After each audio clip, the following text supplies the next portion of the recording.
What's up YouTube, my name is Javi and this is DIY Music and Videos, and in today's video I'm going to talk about the new releases from Sony and Canon. On the Sony side we have the a6600 and also the a6100. They are both nice cameras with 24 megapixel sensor.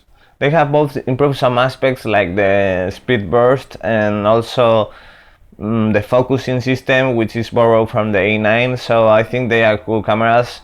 The first one, the a6100, it's cheaper and I think it's worse, obviously, because more money is obviously a greater camera. And also the a6600 is a little bit, I think like it's more or less like a 6400, but with IBIS.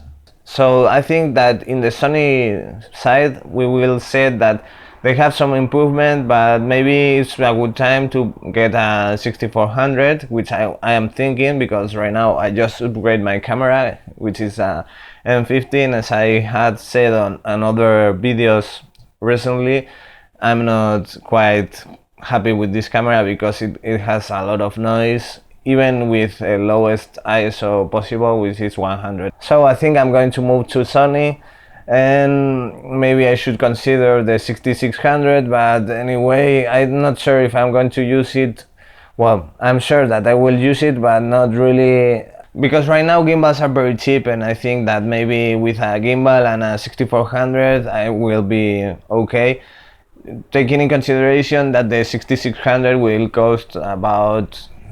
So you need to consider if you want to spend the $1,400 on the 6600 or maybe get a 6400, pick a gimbal and you are done. So not sure.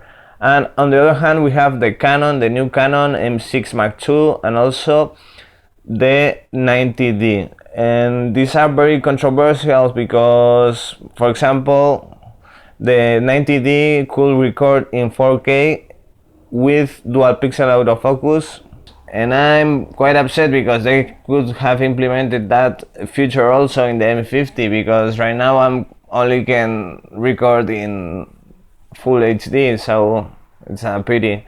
But anyway, the thing is, I just saw a clip from the Peter Gregg channel, which I will let you hear in the cards, and Peter said that the 90D takes the whole width of the frame, but it has some kind of mode that improves the quality of the 4K, and I'm really disappointed with Canon because I think they could make the things much better. I'm not sure why they are doing always the same stuff. They are clipping the cameras all the time, and in fact this is not a true 4K or something like that, like they are oversampling the 4K. Not really sure. And if you want to use this feature, you will crop a little the sensor, because the 90D has no crop in 4K, but it's a fake 4K, so it's really disappointed. So in my humble opinion, the M6 MK2 is just a humble version of the 90D, mirrorless and without a viewfinder. In this case, obviously electronic viewfinder. So if I need to pick one over the other, I obviously will get the 90D, even if it's just a DSLR, because at least you have a viewfinder. The M6 MK2, it has a really bad thing in my opinion, which is that they don't include on-body electronic viewfinder. They give you a separate piece to use it on the hood so mount.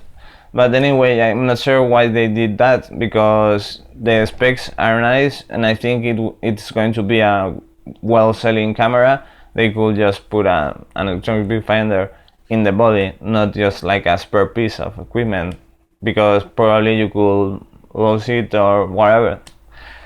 So anyway, if I had to choose one over the other, I will go all the way with the 90D, even if it's a DSLR. So I need that I'm going to go to Sony full frame mirrorless cameras, A7 II or A7 III.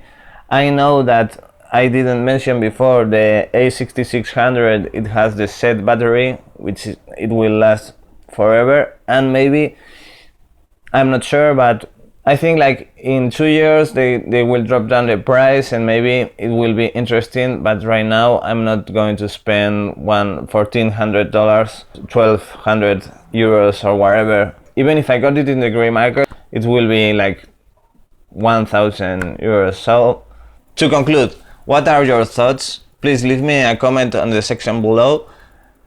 Give me a thumbs up also if you enjoyed this video, or 2 thumbs down if you're not. I'm sorry, nobody is perfect. So please subscribe to this channel and see you next time.